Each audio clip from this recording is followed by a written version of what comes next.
اور مسلم پرسنل لا بورڈ کیا ہے، آل انڈیا مسلم پرسنل لا بورڈ کی خدمات کیا ہے، وغیرہ وغیرہ سوالات ہوتے ہیں۔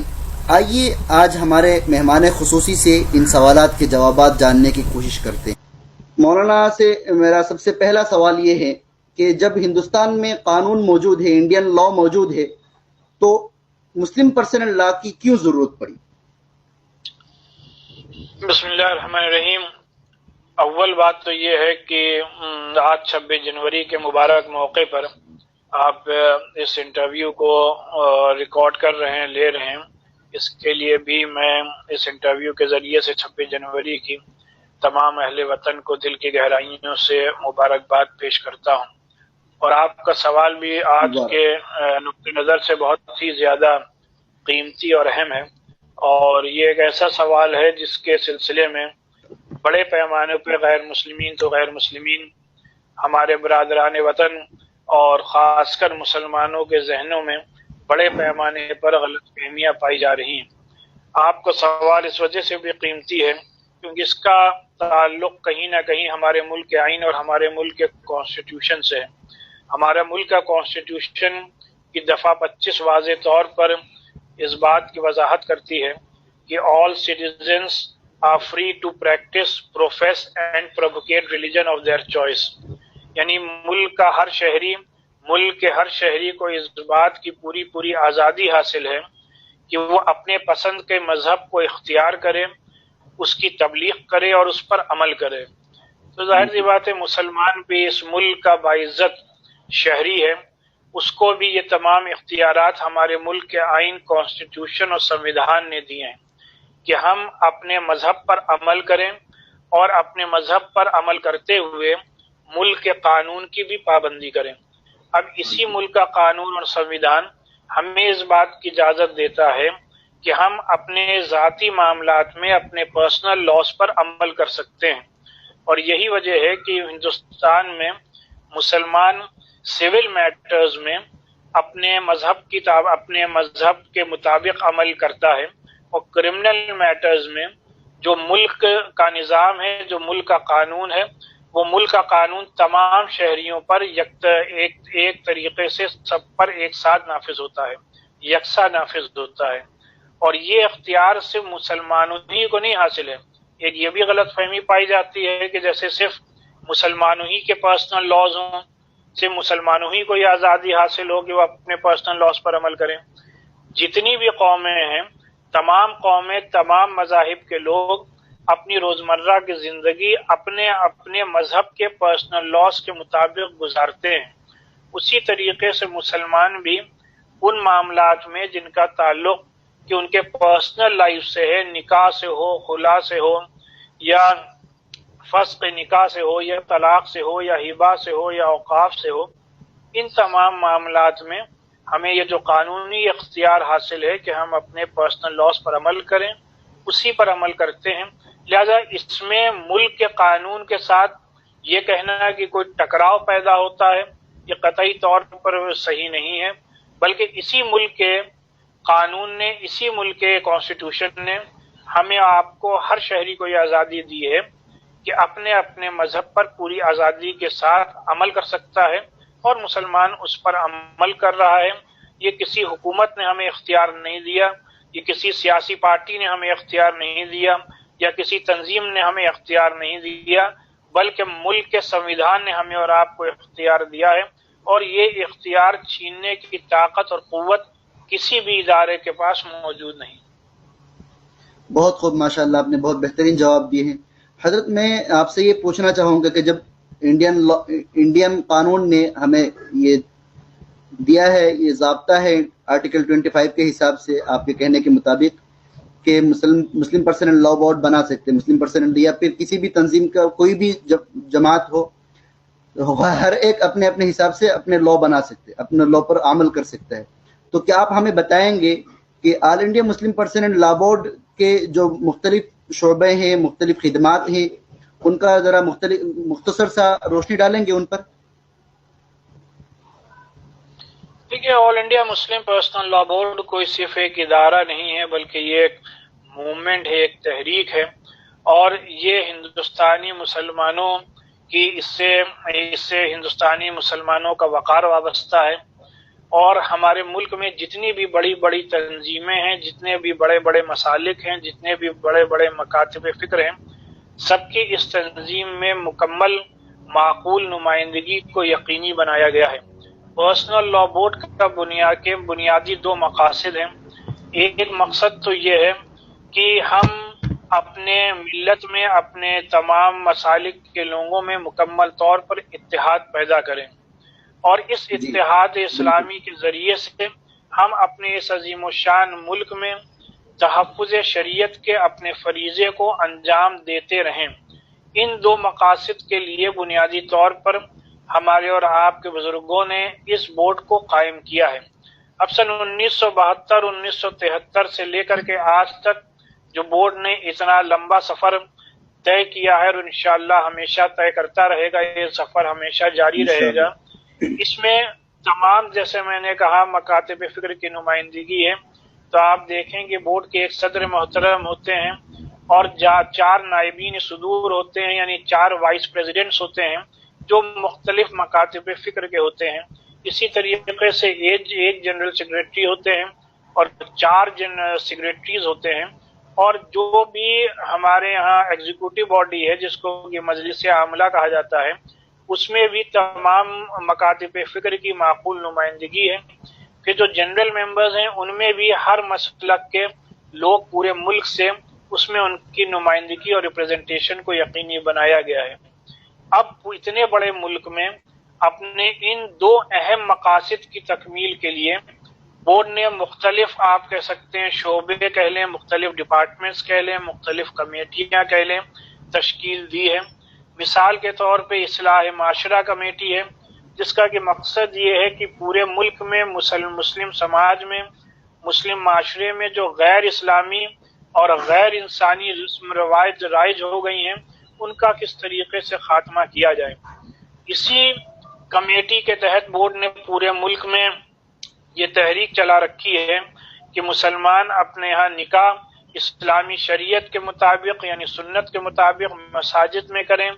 جہیز کا قطعی طور پہ کوئی مطالبہ نہ کیا جائے، بلکہ بورڈ نے یہ پیغام دیا ہے، یہ ایک تحریک چلا رکھی ہے کہ نکاح کے موقع پر والدین جہیز نہ دے کر، بلکہ لڑکی کا جو والدین کی پراپرٹیز میں شرعی حق ہے وہ ان کو دینے کو یقینی بنائیں۔ اسی طریقے سے جو بورڈ کی لیگل کمیٹی ہے، اس لیگل کمیٹی کا بنیادی طور پہ یہ کام ہے کہ پورے ملک میں اگر کوئی بھی قانون کوئی بھی کسی بھی اسٹیٹ میں یا مرکزی یا سینٹرل حکومت بناتی ہے جو کہ ہمارے مسلم پرسنل لا میں انٹرفیئرنس یا مداخلت سمجھی جا رہی ہو، تو اس سلسلے میں جو بھی قانونی راستے ہیں وہ اختیار کیے جائیں۔ یہ کمیٹی سپریم کورٹ سے لے کر کے کئی ہائی کورٹس تک مختلف کیسز کی پیروی کر رہی ہے، جس میں سر فہرست آپ لوگ دیکھ رہے ہوں گے کہ بابری مسجد کا کیس چل رہا ہے، اور پرسنل لا بورڈ کی طرف سے پوری طاقت اور قوت کے ساتھ ملک کے سب سے بڑی عدالت میں سپریم کورٹ میں اس کیس کی پرسنل لا بورڈ پیروی کر رہا ہے، اور اس سلسلے میں بڑے بڑے ایڈوکیٹس کو پرسنل لا بورڈ نے سپریم کورٹ میں ایڈوکیٹس کی ایک پوری ٹیم کو یہ ذمہ داری دی ہے جو کہ ان خدمات کو انجام دے رہا ہے۔ اور اسی لیے بورڈ نے اپنا یہ سٹینڈ واضح کیا ہے کہ بابری مسجد جیسے سینسٹیو اور حساس مسئلے کو بھی ہم سڑکوں پہ ہرگز نہیں لائیں گے، بلکہ ملک کے سب سے بڑی عدالت ہی میں ہم اپنی پوری بات رکھیں گے، اور کورٹ جو فیصلہ کر دے گا اس پر ہم سب انشاءاللہ عمل کریں گے۔ اسی طریقے سے بورڈ کی ایک دارالقضاء کمیٹی ہے۔ دارالقضاء کمیٹی کا یہ مقصد ہے کہ پورے ملک میں اور خاص کر کم از کم ہر ڈسٹرکٹ میں ایک دارالقضاء ضرور قائم کی جائے، اور دارالقضاء کے سلسلے میں سب کو اپنے ذہنوں میں سے یہ بات محفوظ رکھنی چاہیے کہ دارالقضاء صرف دارالقضاء ہے، اس کو اسلامی کورٹ کہنا یا کسی قسم سے کسی کورٹ سے اس کو کمپیئر کرنا قطعی طور پر بھی مناسب نہیں ہے، بلکہ ملک کے قانون کے تحت جو آربائٹریشن ایکٹ ہے یا جو پنچایتی نظام ہے اسی کے تحت پرسنل لا بورڈ نے یہ دارالقضاء ملک میں قائم کیے ہیں، جس سے کہ اگر میاں بیوی کے درمیان کوئی اختلاف ہے تو اس اختلاف کو اس دارالقضاء میں لا کر علماء کرام کی موجودگی میں کم وقت میں بغیر کسی زیادہ اخراجات کے ان مسائل کو حل کر لیا جائے اور اللہ کے کرم سے بورڈ کو اس میں بہت زیادہ کامیابی حاصل ہو رہی ہے، اور حضرت مولانا عتیق صاحب ندوی کی کنوینرشپ میں یہ کام پورے زور و شور سے پورے ملک میں چل رہا ہے۔ اسی کے ساتھ ساتھ تفہیم شریعت کمیٹی ہے۔ تفہیم شریعت کمیٹی کو آپ یہ سمجھ سکتے ہیں کہ اس کا بنیادی مقصد یہ ہے کہ پرسنل لا سے متعلق جو لوگوں کے ذہنوں میں غلط فہمیاں ہیں، خاص کر جو ہمارے یہاں ایڈوکیٹس ہیں، جو وکلاء حضرات ہیں، ان کے ذہنوں میں جو غلط فہمیاں ہیں پرسنل لا سے متعلق، ان کو ہم سیمینارز کے ذریعے سے، کانفرنسز کے ذریعے سے، لٹریچر کے ذریعے سے دور کریں، اور یہ کام بھی بڑی تیزی سے حضرت مولانا خالد سیف اللہ رحمانی صاحب کی کنوینرشپ میں چل رہا ہے۔ اور آپ حضرات نے یہ بھی دیکھا ہوگا کہ ادھر گزشتہ کچھ سالوں سے حضرت مولانا رابع حسین ندوی صاحب کی صدارت اور حضرت مولانا ولی رحمانی صاحب کی جنرل سیکریٹریشپ میں وہ بہت نے اپنے کام پورے ملک میں تقریباً بڑے پیمانے پر پھیلائے ہوئے ہیں، اور اسی کا یہ نتیجہ ہے کہ پوری ایک الگ وومن ونگ کا قیام بورڈ نے کیا ہے، جس میں ڈاکٹر عظمہ زہرا صاحب کی کنوینرشپ میں پورے ملک میں بڑے پیمانے پہ کانفرنسز اور سیمینارز کے ساتھ ساتھ اس بات کو بھی یقینی بنایا جاتا ہے کہ جو بھی عورتوں کے مسائل پرسنل لا سے ریلیٹڈ ہوں ان کو وومن ہیلپ لائن کے ذریعے سے بھی حل کیا جائے۔ بہت خوب، ماشاء اللہ، آپ نے All India Muslim Personal Law Board کے شعبہ جات کا بہترین تعارف کرائے ہیں، مختصر اور بہترین روشنی ڈالے ہیں۔ میرا سوال یہ ہے کہ حضرت All India Muslim Personal Law Board اصلاح معاشرہ، اسی طرح تفہیم شریعت اور اسی طرح دارالقضاء اور جو قانونی معاملات پر جو اپنی مرکز جو جمائے ہوئے ہیں، مرکز کیے ہوئے ہیں، اس کے باوجود کیا یہ محسوس نہیں ہوتا ہے کہ مسلم پرسن اینڈ لا بورڈ کو دوسرے معاملات اور دوسرے مسائل کو بھی اپنے ہاتھ میں لینا چاہیے، جیسا کہ مثال کے طور پر بے قصور نوجوانوں کا مسئلہ ہے، اسی طرح دوسرے معاملات اور مسائل جن کو جو سماج میں پڑے ہوئے ہیں ان پر بھی اپنا کچھ مسلم پرسن اینڈ لا بورڈ اپنے ہاتھ میں لے؟ آپ کا اس پر کیا روشنی ڈالیں گے آپ اس پر؟ جو بھی مسائل مسلمانوں سے متعلق ملک میں آتے ہیں اس پہ بورڈ پوری طاقت اور قوت اور ذمہ داری کے ساتھ اپنا اسٹینڈ بھی واضح کرتا ہے اور اس سلسلے میں جد و جہد بھی کرتا ہے۔ جہاں تک بے قصور مسلمانوں کے گرفتاریوں اور اریسٹنگ کا سوال ہے تو اس میں دوسری تنظیمیں بڑے پیمانے پہ کام کر رہی ہیں، اور ان تنظیموں کی آلریڈی نمائندگی پرسنل لا بورڈ میں ہے، تو یہ نہیں کہا جا سکتا کہ بورڈ اس سلسلے میں کوئی کام نہیں کر رہا ہے، بلکہ بورڈ سے وابستہ مختلف لوگ ان کاموں کو بڑے پیمانے پر انجام دے رہے ہیں۔ بورڈ نے اپنا ایک دائرہ کار متعین کر رکھا ہے، جیسے کہ میں نے شروع میں عرض کیا، جس کا کہ بنیادی مقصد تحفظ شریعت، اتحاد امت اور اصلاح امت ہے۔ ان تینوں پلیٹ فارمز پر بورڈ بڑے پیمانے پر کوششیں اور کاوشیں کر رہا ہے، اور آگے بھی جیسی جیسی قوم کو ضرورت محسوس ہوتی رہے گی ویسے ویسے بورڈ آگے انشاءاللہ کاموں کو اپنے اور وسعت دیتا رہے گا۔ بہت خوب، ماشاءاللہ۔ میرا سوال یہ ہے کہ مسلم پرسن اینڈ لا بورڈ جو تمام جماعتوں کا مشترکہ اور متحدہ وفاق ہے، تو اس بورڈ سے مسلمانوں کو بلکہ پورے ملت اسلامیہ انڈیا کو جو ہے ایک بجا طور پر بڑی توقعات ہیں، اور All India Muslim Personal Law Board جو کارہائے نمایاں جو ماضی میں انجام دے چکا ہے، اور اسی طرح جو امیدیں اب اس سے وابستگی کی گئی ہے اور کی جا رہی ہے، کیا ایسا محسوس نہیں ہوتا ہے کہ مسلم پرسن اینڈ لا بورڈ کو ان امیدوں کو پورا کرنے کے لیے بورڈ کو مزید اپنے کاموں کو پھیلانا چاہیے؟ دیکھیے، امید پر دنیا قائم ہے، اور ہم لوگوں کو پوری یہ امید ہے کہ بورڈ اور بڑے پیمانے پر اپنے کاموں کو انشاءاللہ پھیلائے گا، اور مستقل اس سلسلے میں کوششیں چل رہی ہیں، اور آپ حضرات نے دیکھا ہوگا کہ کوئی بھی ملک کے سامنے، قوم کے سامنے بڑا مسئلہ آتا ہے تو قوم پرسنل لا بورڈ کی طرف ہی نگاہیں اٹھاتا ہے، اور پر امید آج بھی قوم ہے کہ جتنے بھی مذہبی مسائل ہیں ان کو انشاءاللہ بورڈ ہی حل کرے گا۔ سیاسی مسائل میں بورڈ اپنے آپ کو نہیں ڈالتا ہے، اپنے آپ کو ملوث نہیں کرتا ہے، بلکہ صرف سماجی اور جو مذہبی مسائل ہیں انہی کو حل کرنے کے لیے بورڈ اپنی تمام تر کوششیں اور کاوشیں کر رہا ہے۔ اور آج بھی اللہ کا یہ بڑا کرم ہے کہ جن ہمارے اور آپ کے بزرگوں نے بورڈ کو قائم کیا ہے، اور اس وقت بھی جو بورڈ کی قیادت علماء کرام فرما رہے ہیں، ان کے اخلاص اور خلوصی کا یہ نتیجہ ہے کہ پوری امت کو آج بھی بورڈ پر پورا اعتماد اور یقین ہے، اور جس کا کہ اظہار خصوصاً تقریباً ہر سال پورا ملک دیکھتا ہے، جبکہ بورڈ کا سالانہ اجلاس ملک کے کسی بھی خطے میں، ملک کے کسی بھی حصے میں، ملک کے کسی بھی کونے میں ہو،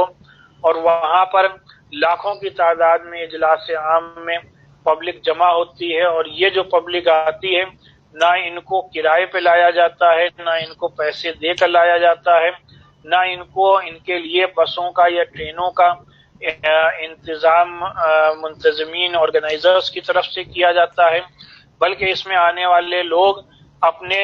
ذوق اور شوق سے اور اپنا روپیہ پیسہ خرچ کر کے، اپنا وقت لگا کر کے ان اجلاسوں میں جمع ہوتے ہیں۔ یہ ہم یہ سمجھتے ہیں کہ یہ بورڈ کی نیک نامی کی ایک بہت بڑی دلیل ہے۔ یہی وجہ ہے کہ پوری امت کے اس اعتماد اور یقین کو دیکھتے ہوئے بورڈ کے اکابرین مسلسل اس فکر میں لگے ہوئے ہیں کہ کس طریقے سے بورڈ کے کاموں کو اور بڑے پیمانے پر عام آدمی تک پہنچایا جا سکے۔ بالکل، ماشاءاللہ بہترین جواب ہے۔ میرا یہ ہے، عام طور پر جو مسلم پرسنل لا بورڈ کے نام سے ہماری مسلم قوم تو واقف ہے، لیکن اس کے کاموں کا تعارف پوری طرح عوام کے سامنے نہیں ہے، تو کیا ایسا محسوس نہیں ہوتا ہے کہ اس کے کاموں کو پوری طرح عوام کے سامنے لایا جائے؟ نہیں، یہ ضروری ہے کہ وقتاً فوقتاً بلکہ مسلسل اس کو ایک تحریک کی شکل دینے کی ضرورت ہے کہ عوام تک ہم اپنے پیغامات پہنچا سکیں، عوام تک بورڈ کی خدمات کو پہنچایا جا سکے، اور عام لوگوں کو بورڈ کے کاموں سے پوری طریقے سے واقف کرایا جا سکے۔ اور ہم یہ سمجھتے ہیں کہ اس کام کے ہی لیے یہ سوشل میڈیا ڈیسک کا قیام عمل میں آیا ہے، اور ہمارے مولانا عمرین محفوظ رحمانی صاحب اس کام کو بخوبی انجام دے رہے ہیں، اور ایک پروفیشنل انداز میں اس کام کو کرنے کی کوشش کی جا رہی ہے۔ اور جس طریقے سے آپ لوگ مختلف انٹرویوز اور مختلف مواد سوشل میڈیا کے ذریعے سے لوگوں تک پہنچانے کی کوشش کر رہے ہیں، یہ ایک بہترین ذریعہ ہے، لیکن اس فیلڈ میں بھی ابھی اور پروفیشنل انداز میں کام کرنے کی ضرورت ہے۔ یو پی میں جو کہ یہ ذمہ داری مجھے دی گئی ہے، اور ہم لوگ بھی اس سلسلے میں کوشش کر رہے ہیں کہ اس پورے نیٹ ورک کو کس طریقے سے یو پی میں پھیلا دیا جائے، کیونکہ یو پی کی آبادی اپنے آپ میں مسلمانوں کی سب سے بڑی آبادی ہے۔ کئی اسلامی ملکوں کو آپ ملا لیں تو کئی دسیوں اسلامی ممالک سے زیادہ آبادی مسلمانوں کی اتر پردیش میں ہے۔ تو اگر ہم لوگ گھر گھر تک سوشل میڈیا کے ذریعے سے پرسنل لا بورڈ کے پیغامات اور خدمات کو پہنچا سکیں تو ہم یہ سمجھتے ہیں کہ ایک عظیم کارنامہ انشاءاللہ ہوگا۔ آپ نے یہاں پر ایک تحریک کی بات کی، وہ تحریک کیسی ہونی چاہیے؟ جیسے سوشل میڈیا آپ نے ذکر کی، سوشل میڈیا کے علاوہ اور کیا ہونا چاہیے جو اس کو پھیلانے کا بہترین ذریعہ بن سکے، جو آپ کے ذہن میں ہے؟ سب سے دیکھیے بہترین ذریعہ جو مسلمانوں کے یہاں ہے وہ سب سے اچھا مساجد کا نیٹ ورک ہے، اور پیغمبر اسلام ہمارے آقا جناب محمد رسول اللہ صلی اللہ علیہ وسلم کے زمانے سے آپ دیکھیں تو صحابہ کرام و تابعین و تابع تابعین اور بزرگان دین نے مساجد کے میڈیم کو جس طریقے سے تبلیغ دین، تبلیغ اسلام کے لیے استعمال کیا ہے، ہمیں اور آپ کو بھی آج بھی اپنے ملک ہندوستان میں جو جمعے کے خطبے ہیں ان کا صحیح طور پر استعمال کرنے کی ضرورت ہے۔ ابھی جو لکھنؤ میں مجلس عاملہ پرسنل لاء بورڈ کی دارالعلوم ندوۃ العلماء میں ہوئی، اس میں عمارت شریعہ کے ناظم مولانا انیس قاسمی صاحب کی، انیس الرحمان قاسمی صاحب کی ایک کتاب جمعے کے خطبات کے نام سے اردو میں شائع ہوئی ہے، اس کا رسم اجرا ہوئی ہے۔ تو یہ کتاب اگر ہم لوگ زیادہ تر ائمہ مساجد کے پاس پہنچا سکیں کہ اس کی روشنی میں جمعے کے خطبے دیے جائیں، اور جمعے کے خطبے کے ذریعے سے ہم لوگ بورڈ اور اسلام کے پیغام کو گھر گھر بآسانی انشاءاللہ پہنچا سکتے ہیں۔ تو سوشل میڈیا پلس جو مساجد کا نیٹ ورک ہے، ان دونوں کا استعمال اگر ہم لوگ پروفیشنل انداز میں، ایک ویل آرگنائزڈ انداز میں، منظم انداز میں کرنے میں کامیاب ہو جائیں تو انشاءاللہ ہم یہ سمجھتے ہیں یہ ایک بڑی کامیابی ہوگی۔ یعنی کہ آپ یوں کہنا چاہ رہے ہیں کہ اس کام کو اگر علماء کرام، ائمہ کرام، خطبہ حضرات، مقررین حضرات اگر اپنے ذمہ میں لے لیں تو یہ کام بسہولت ہو سکتی ہے۔ یعنی یقینی طور پر کہ آج بھی اللہ کے کرم سے تمام مسلمان خاص کر جمعے کی نماز میں اپنے اپنے علاقے کی مساجد میں جمع ہوتے ہیں، اور جمعے کے جو خطبے کا بنیادی مقصد ہے وہ بھی یہ مقصد ہے کہ جو بھی حالات ہوں ان حالات کے مطابق، قرآن اور حدیث کے مطابق ان حالات کا ہمیں کیسے مقابلہ کرنا ہے، یہ ظاہر بات ہے علماء کرام اور ائمہ کرام ہی عوام کو بتاتے ہیں۔ تو اس طریقے سے اگر ہم جمعے کے جو خطبے ہیں اس کے ذریعے سے عوام تک ان پیغامات کو بآسانی انشاءاللہ پہنچا سکتے ہیں۔ بہت خوب، ماشاءاللہ۔ تو میرا سوال یہ ہے حضرت، ابھی All India Muslim Personal Law Board ہے، تو جیسے نام ہے All India Muslim Personal Law Board, تو دکھنے میں ایسا ہی لکھتا ہے کہ بس صرف انڈیا لیول پہ ہی ہے، تو کیا ایسا محسوس نہیں ہوتا ہے کہ مسلم پرسنل لاء بورڈ کو ریاستی سطح پر بھی عام کیا جائے، اسی طرح ضلعی سطح پر بھی عام کیا جائے؟ یعنی پرسنل لاء بورڈ کا اپنا جو ایک آئین ہے، اپنا جو کانسٹیٹیوشن ہے، اس میں جتنے ممبران کی گنجائش ہے اتنے ممبران آلریڈی بورڈ میں ہیں۔ اور میرا سوال یہ نہیں حضرت، میرا سوال یہ ہے کہ مسلم پرسنل لاء بورڈ جو All India Muslim Personal Law Board ہو جو ہے، اس کا کچھ شاخیں ہو جو ضلعی سطح پر ہو، ریاستی سطح پر ہو، ایسا محسوس نہیں ہوتا ہے؟ شاخیں نہیں، ضلع کی سطح پر اور ریاست کی سطح پر جتنی بھی پرسنل لاء بورڈ کی کمیٹیز جن کا کہ میں نے شروع میں تذکرہ کیا ہے، ان کی الگ الگ سب کمیٹیز ہر ریاست میں، ہر ڈسٹرکٹ میں قائم کی جا سکتی ہیں۔ مثال کے طور پہ جیسے اس سلسلے میں جو اصلاح معاشرہ کمیٹی ہے، وہ سب سے بہترین کام اصلاح معاشرہ کمیٹی کے ذریعے سے کیا جا سکتا ہے۔ جیسے کہ آپ کلکتہ کی اگر مثال لے لیں تو بورڈ کے ممبر مولانا ابو طالب رحمانی صاحب نے جس طریقے سے پورے کلکتے میں اصلاح معاشرے کے نیٹ ورک کو پھیلایا ہے، اس سے ہر ضلع میں اور جس کو کہتے ہیں گراؤنڈ لیول تک ان کمیٹیوں کی تشکیل دے کر کے بورڈ کو وہاں پہ پوری طریقے سے منظم کیا گیا ہے۔ تو یہی کام اگر ہر اسٹیٹ میں ہو جائے کہ ہر اسٹیٹ میں ڈسٹرکٹ لیول پر اصلاح معاشرہ کی کمیٹیز، اس کے کنوینر، اس کے سب کنوینر، اس کے ممبرز اپوائنٹ ہو جائیں، تو اس طریقے سے بورڈ کے کام گراؤنڈ لیول تک، عام آدمیوں تک ہم لوگوں کو انشاءاللہ پہنچانے میں کامیابی مل سکتی ہے۔ تو یہ کمیٹی تشکیل دے گا کون، اور اس کو یہ لائحہ عمل میں آ کیسے سکتا ہے؟ نہیں، آلریڈی اس پر کام چل رہا ہے۔ جیسے میں نے آپ کو کلکتے کی مثال دی، یو پی میں یہ کام آلریڈی شروع ہو چکا ہے، اور ابھی مارچ کے مہینے میں لکھنؤ میں اس سلسلے میں میٹنگ بھی ہے، جس میں کہ انشاءاللہ بورڈ کے جنرل سیکریٹری مولانا ولی رحمانی صاحب اور جو اصلاح معاشرے کے کمیٹی کے کنوینر ہیں مولانا عمرین محفوظ رحمانی صاحب،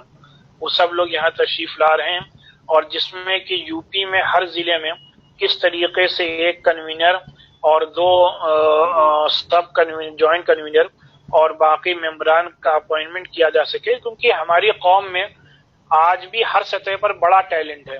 جس کو کہ انگلش میں کہتے ہیں کہ اس ٹیلنٹ کو ٹیپ کرنے کی ضرورت ہے، یعنی اس ٹیلنٹ کو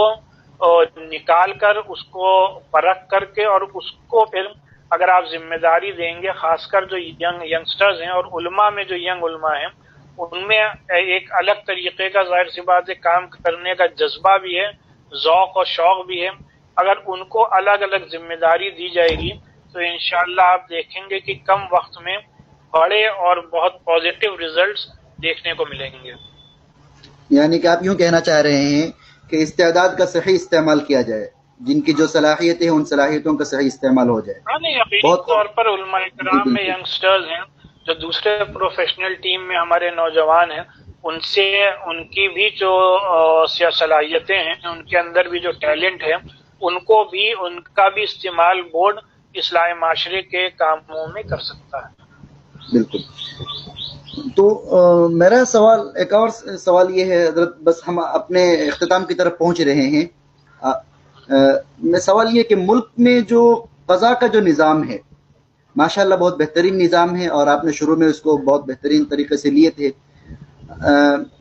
لیکن کہیں کی قضاء کے نظام میں ایسا محسوس نہیں ہوتا کہ قضاء کے نظام کو مزید استحکام بخشنے کی ضرورت ہے، جیسے کہ حکومتی سطح پر ہو، اور اگر بعض ایسے بھی ہیں کہ ملک میں موجود جو دارالقضاء ہیں تو بہت کم ہے تعداد کے اعتبار سے، مسلمانوں کی جو آبادی ہے اور جو شہری دارالقضاء ہیں، تو شہر کے دارالقضاء اور آبادی کے اعتبار سے ایسا لگتا ہے کہ کہیں ایسا نہیں لگتا ہے کہ دارالقضاء کم ہے اور آبادی زیادہ ہے، دارالقضاء کے کثرت ہونی چاہیے اور اس کو مزید استحکام بھی بخشنی چاہیے۔ نہیں، یقینی طور پہ مسلمانوں کی آبادی کو دیکھتے ہوئے اور اتنے بڑے ملک کو دیکھتے ہوئے دارالقضاء کی تعداد ابھی بہت ہی کم ہے، لیکن یہ کوئی دارالقضاء کا کام کوئی عام کام نہیں ہے، بلکہ بہت ہی سینسیٹیو اور بہت ہی نازک کام ہے۔ ہر شخص قاضی کی ذمہ داری انجام بھی نہیں دے سکتا، ہر شخص دارالقضاء کو قائم بھی نہیں کر سکتا۔ اس کی پیچھے دارالقضاء کے قیام کے لیے اور قاضی بننے کے لیے کیا شرط ہے؟ نہیں، ظاہر بات ہے، پہلے تو آپ کسی بھی مستند ادارے سے آپ نے وہاں کے عالمیت اور فضیلت کا کورس کیا ہو، افتاء کا کورس کیا ہو، اور اس کے بعد جو قاضی کی ٹریننگ ہوتی ہے، وہ قاضی کی ٹریننگ کے لیے ہندوستان میں امارت شریعہ پٹنہ میں باقاعدہ اس کا نظم ہے، اس کا باقاعدہ کورس ہے جہاں پر کہ قاضیوں کو ٹریننگ دی جاتی ہے، اور جو لوگ وہاں سے ٹریننگ لے لیتے ہیں اسی کے بعد۔ اس میں ایک سوال میرا یہ ہے کہ ہندوستان میں صرف اور صرف دارالقضاء کا جو پڑھائی کا جو نظام ہے، یہ قضاء کی جو پڑھائی کا نظام ہے، وہ صرف اور صرف امارت شریعہ میں ہی آپ کہنا چاہ رہے ہیں، اس کے علاوہ کہیں ہندوستان میں نہیں ہے؟ جتنے بھی مدارس ہیں، جتنے بھی بڑے بڑے مدارس ہیں، تمام مدارس میں یہ نظام ہے کہ ظاہر بات ہے وہاں سے چاہے عالم بن کے آدمی نکلتا ہے، بچے نکلتے ہیں، فاضل بن کے نکلتے ہیں، اور پورا افتاء کا کورس کر کے نکلتے ہیں، وہ بھی ذمہ داری کو انجام دے سکتے ہیں، لیکن ایک بہت ہی منظم انداز میں، ایک پروفیشنل انداز میں اس کام کو کرنے کے لیے تربیت کی اور ٹریننگ کی بہت ضرورت ہے۔ اور بھی ادارے ہیں، لیکن جتنی جو اگر آپ تاریخی پس منظر دیکھیں امارت شریعہ کا، تو جس طریقے سے جس نہج پر اور جس لیول پر قضات کی تیاری اور تربیت امارت شریعہ میں ہو رہی ہے، ویسا کوئی دوسرا ادارہ نظروں کے نگاہوں کے سامنے نہیں ہے۔ اور پھر آپ یہ دیکھیں کہ جو کہ یہ اتنا نازک کام ہے، اس وجہ سے ہر شخص اس کام کے لیے تیار بھی نہیں ہوتا ہے، لیکن اس کے باوجود بھی، اور پھر اس کام میں اخراجات بھی زیادہ ہیں اور اس کے لیے پورے اسٹاف کی ضرورت ہوتی ہے۔ ان تمام باتوں کو مد نظر رکھتے ہوئے بورڈ جہاں سے بھی دارالقضاء قائم کرنے کا مطالبہ ہوتا ہے تو باقاعدہ بورڈ اپنی وہاں پہ ٹیم بھیجتا ہے، اس کا جائزہ لیا جاتا ہے، اور جب بورڈ کے ذمہ داران اس بات سے پوری طریقے سے مطمئن ہو جاتے ہیں کہ وہاں پہ دارالقضا قائم کی جا سکتی ہے، تبھی جا کر کے دارالقضا قائم کی جاتی ہے. لہذا یہ ایک نہایت ہی نازک اور سینسیٹیو معاملہ ہے. اس میں غیر معمولی تیزی نہیں لائی جا سکتی، لیکن پچھلے 2-3 سالوں میں اس کام میں بڑی تیزی آئی ہے. بورڈ کی طرف سے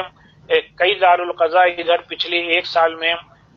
قائم کیے گئے ہیں، اور ہم لوگوں کو امید ہے کہ انشاءاللہ اس کام کو اور تیزی سے آگے بڑھایا جائے گا. ماشاءاللہ. میں اس پر ایک یہ سوال میرا ہے کہ دارالقضا جو ہے، جو ہندوستان میں قانون کی طرف سے منظور شدہ نہیں ہے، تو کیوں نہ مسلم پرسنل لا بورڈ دارالقضات کو جو ہے قانونی طور پر منظور کرا لیں، اور جو ماہر جو وکلاء حضرات ہیں ان وکلاء کی مدد لیا جائے اور ان کی مدد لے کر پیش قدمی کر کے اس کو منظور شدہ کرا لیا جائے، تو بہت سارے مسائل کے حل بھی ہو سکتے ہیں. کہ دیکھیں، دارالقضا کے خلاف آپ لوگوں کو معلوم ہونا چاہیے کہ سپریم کورٹ میں معاملہ گیا اور یہ کوشش کی گئی کہ دارالقضا کو اپنے ملک میں ختم کر دیا جائے، بین کر دیا جائے، اس پر پابندی عائد کر دی جائے. اسی وجہ سے میرا یہی سوال ہے کہ کیوں نہ دارالقضا کو جو ہے ہندوستان کے قانون سے منظور کرا لیا جائے.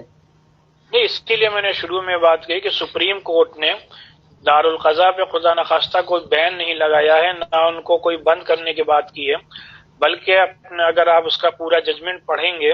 تو آپ یہ دیکھیں گے کہ اس میں دارالقضا کے کام کی تعریف بھی ججز نے کی ہے. لیکن اسی کے ساتھ ساتھ آپ یہ نہیں کہہ سکتے. آپ ذرا اس پر روشنی ڈالیں گے؟ آپ جو ہندوستان کا جو دارالقضا کے اوپر جو ججز نے جو تعریف کی ہے اس کو تھوڑا روشنی ڈالیں گے؟ ہمارے ناظرین کو تھوڑا بتائیں گے کہ کیا ہے، کیونکہ ہمارے مزاج میں ہمیں جو پتا ہے کہ دارالقضات کو بند کرنے کا آرڈر آیا ہے، ایسا ہے ویسا ہے، تو بہت سارے ہمارے جو ہندوستان کے مسلمانوں کے دل میں ایک خوف بیٹھا ہوا ہے. ذرا آپ اس کو بتا کر مسلمانوں کے دل سے اس خوف کو نکالنے کی کوشش کریں گے؟ نہیں، مسلمانوں کو اس بات کا علم ہونا چاہیے کہ دارالقضا کا کیس سپریم کورٹ میں گیا، کئی سالوں تک یہ کیس چلتا رہا. کورٹ نے اپنے فائنل فیصلے میں یہ نہیں کہا کہ کوئی دارالقضا کوئی غیر قانونی ادارہ ہے یا اس پر کوئی بین لگنا چاہیے، اور آپ یہ بھی کہہ سکتے ہیں نہ پوری طریقے سے یہ کہا گیا کہ اس کو کوئی چلانے کی کوئی کورٹ نے کوئی آپ کو سند بھی دی ہو. لیکن ملک کے اسی ججمنٹ میں ججز نے یہ بھی بات کہی کہ یہ ایک ایسا نظام ہے جس میں کہ کم خرچے میں آسانی کے ساتھ لوگوں کو انصاف دیا جاتا ہے، اور اس پر کسی کو اعتراض نہیں ہونا چاہیے کیونکہ یہ ایک مذہبی نظام ہے. اور ہم یہ سمجھتے ہیں کہ اگر آپ اپنے ملک کا قانون دیکھیے تو ملک کے قانون میں بھی جو شروع میں بات کہی گئی کہ آربائٹریشن ایکٹ ہے، اور عدالتوں میں خود